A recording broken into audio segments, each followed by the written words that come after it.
Welcome to the Michelle Languages channel here on YouTube.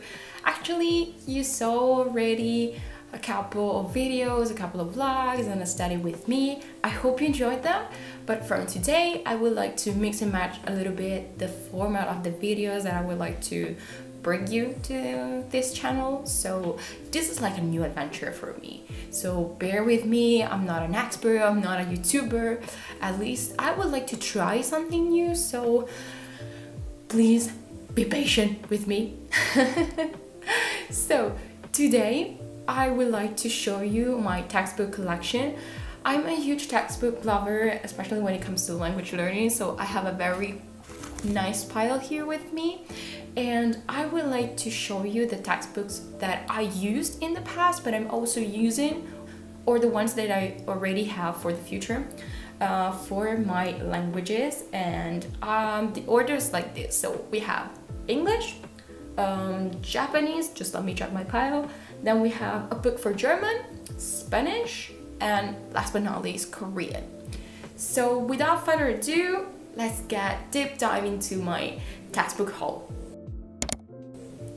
So the first language, as I said, is English. So the first two books that I would like to show you are from this series that is called Oxford Learner's Grammar. This is the Grammar Builder and this is the Grammar Finder. These books help me so much to clarify some doubts that I had when I was an intermediate. Also, when I was in my first year of university, there were some things that were not really clear, and these two books helped me so much. They're really good. Yeah, I really like them. They're pretty minimal, so they can look a little bit boring, but I think that if you want to make a big step with your English, these two books are really great. And for English, let me just pile them here. Last but not least, I would like to show you the two books I'm using at the moment in my lectures. So this one is the Grammar and Vocabulary for Cambridge Advanced and Proficiency. Sorry. Basically, this book is just full of exercises, and there are some also grammar explanations for things related to the C1, so really advanced English, and that is heavily related to the world of, I don't know, newspapers, so formal English, business English, and academic English. So it's really nice, and I think I need to work with this book a little bit more because my exam, my English exam is next month. I have two possibilities and I need to work really hard with this book. So you probably see it around both on Instagram and maybe on YouTube. Maybe some study with me. I don't know, we'll see. I'll let you know. And yeah, the last one is this one that is the Business 2.0 or 2.0. I don't know how you call that in English, but I think it's 2.0. And it's basically C1 English, heavily related to business world. So there are plenty of exercises, like plenty of, I don't know, yeah, newspaper articles related to business. So it's nice. I'm really lucky because I studied business English as well in high school. So I think I mastered most of the vocabulary that is into this book. But I need to work a little bit more on my sentence structure, which is something that for me is really difficult when it comes to advanced English. So I need to work a lot on sentence structures and writing, because writing is my worst skill in English, I think. I tend to mix things a little bit too much in my opinion. So let's say goodbye to English. Where should I put my books? I don't have any more space here. We'll see. So now, next, Japanese. Well, Japanese, I have lots of books, so I will try my best not to be too much talkative about them. Maybe if you're interested. Oh, guys, if you're interested in a review of those books that I already used, and I can give you a proper review, just comment in the section below which books you're interested in, and I will try my best to make a nice review video about those books and my favorite resources as well for each language that you're interested in.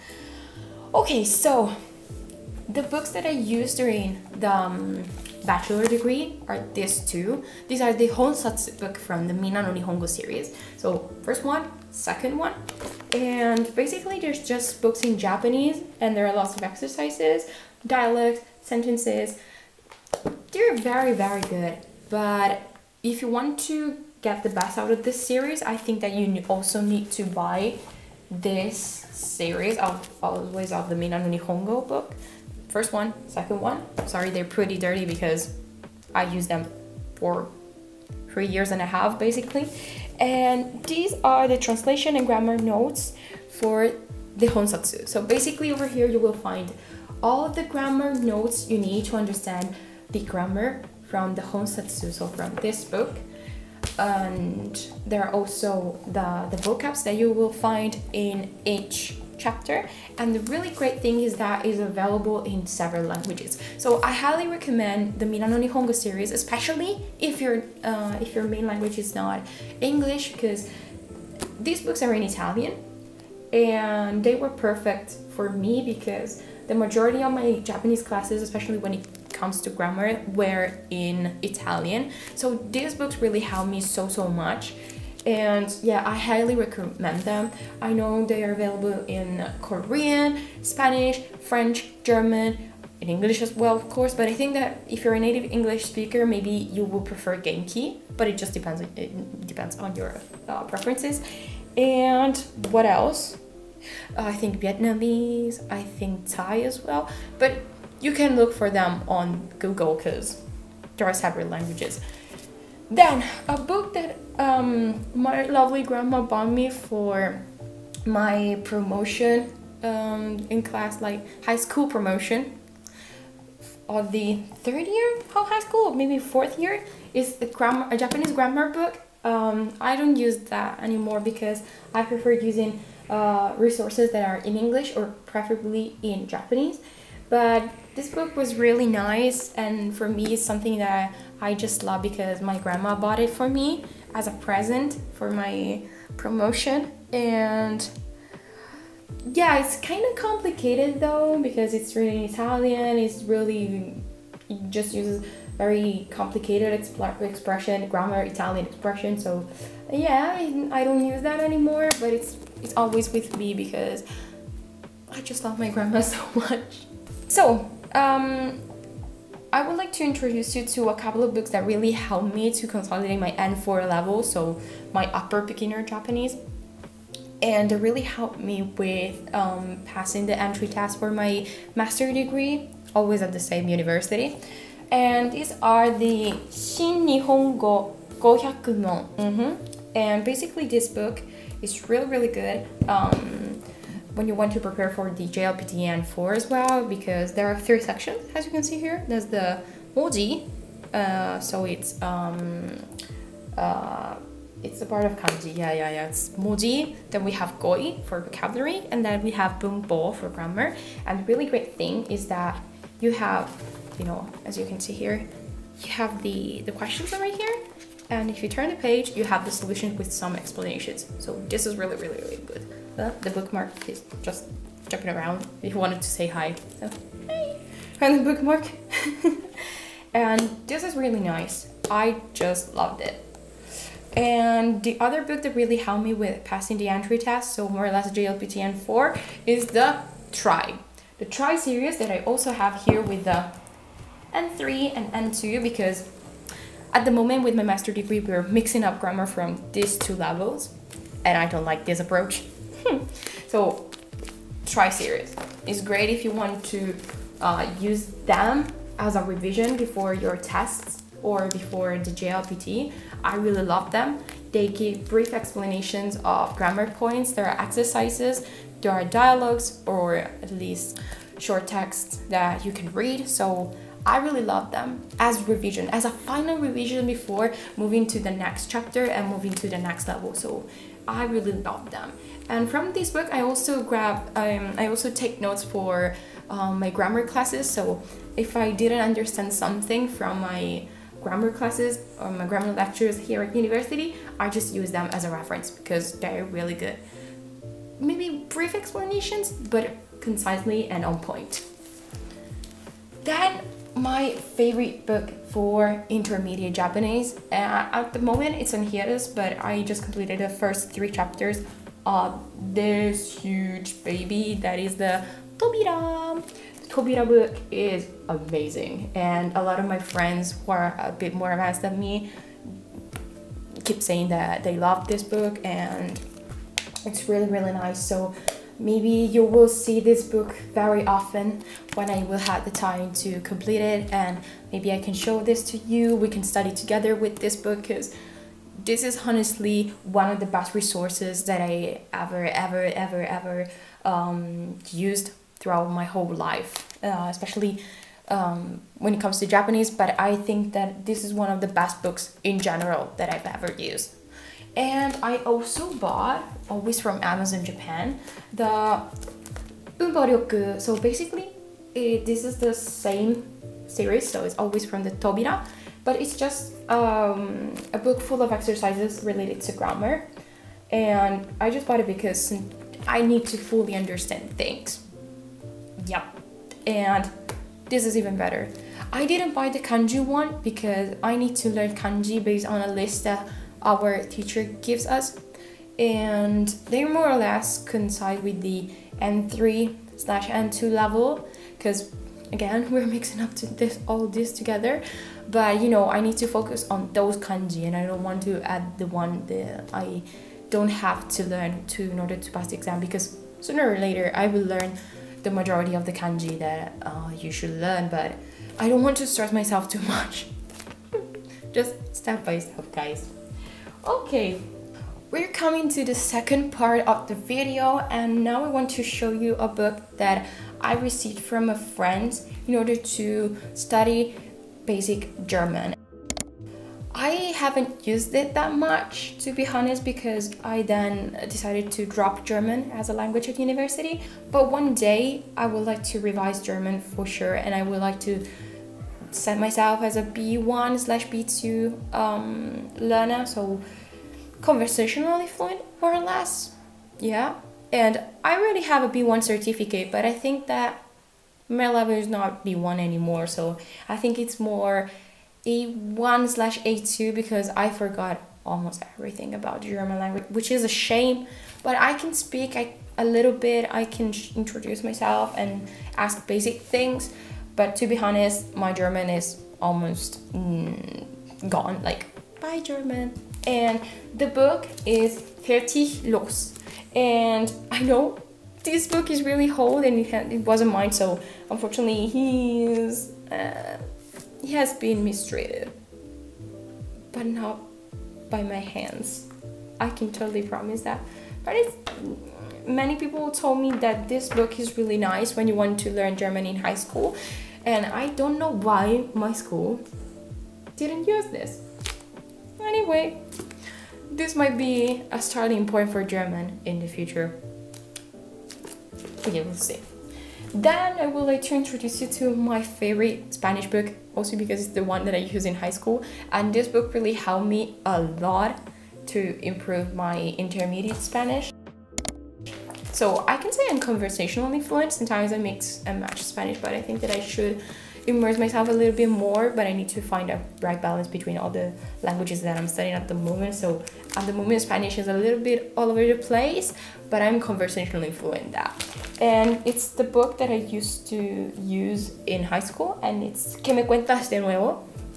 And I think it's only in Spanish, right? Yeah, also the explanations are only in Spanish, so it's nice. It is supposed to be used by Italian learners. So if you already know Italian and you would like to learn Spanish, this book might work for you. And it's really nice, to be honest. Last but not least, we have one of my favorite languages at the moment, the language Japanese, which is 한국어. I was going to say 한국어, but not 한국어, so Korean. At the moment, as you may know, I'm using this series that I have almost finished, because I just need to complete the last chapter, so the 20th chapter here on this book, which is the main one. It's like more or less the Honsatsu for the Mina no Nihongo, but there are Japanese explanations here as well, because this series that is called Dekiru Kankokugo is actually meant for Japanese natives. And maybe I can do a video about why I'm learning Korean through Japanese and give you a little bit of my experience. So if you're interested, leave a comment in the comment section down below. And this is the main book. So we have the grammar explanation, exercises and dialogues, and a bit of vocabulary. And over here we have exercises and grammar, vocabulary lists. And I love these books, and I need to still complete some exercise over here, but I think that I will just leave them for revision. So yeah, I can say that I almost finished the first book, and I'm so excited to start the 1.2 books. Yeah, and that are these two that I already bought, because I know I was going to finish the series within May. Actually, I thought I was going to finish within June, but I accelerated a little bit because some things were not really that difficult because I already know Japanese. And so I decided to improve a little bit more and decided to increase my face. So yeah, I already bought the 1.2 series because this is Dekiru Kankokugo 2, but it's the Shukyu. I know I always forget, it's Shokyu or Shukyu. I think it's Shukyu. Shukyu level, so it's the one for elementary Korean. And this is basically upper beginner kind of level. And we always had the Honsatsu kind of book and the exercises book. And last book of this haul is the grammar book that I use for Korean when I do not get the perfect meaning and how to use a specific grammar pattern. And it's the very, very, very famous Korean grammar in use for beginners.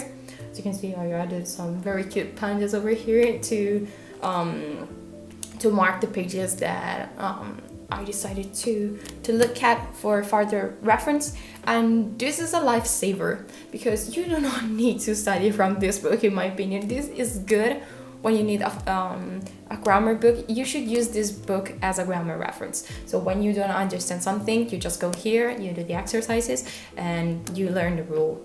But you need to use another textbook, in my opinion, to learn Korean.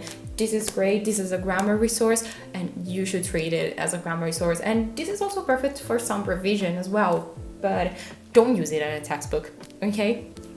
Guys, this is all. I really hope you enjoyed this, and if you're interested in a review video of any of the resources that you saw here and that I use, because some of them I still haven't used them completely 100%, be sure to leave a comment. And if you're interested in any kind of video, so maybe how I'm studying Japanese, or maybe how I'm studying Korean through Japanese, or a little bit about my language learning routine or my language learning experience, be sure to leave all these kind of suggestions in the comment section. I love reading all your comments, and the support is amazing. Be sure also to check out the description, because I leave over there the links to some of other amazing polyglots and friends channels that you need to check out, guys, because you need to.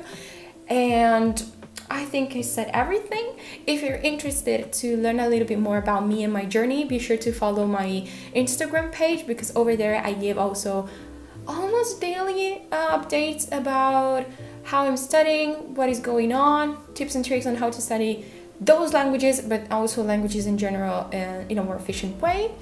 And be sure to subscribe to this channel if you're interested in language learning especially, but not only. And see you guys in the next video. Bye bye!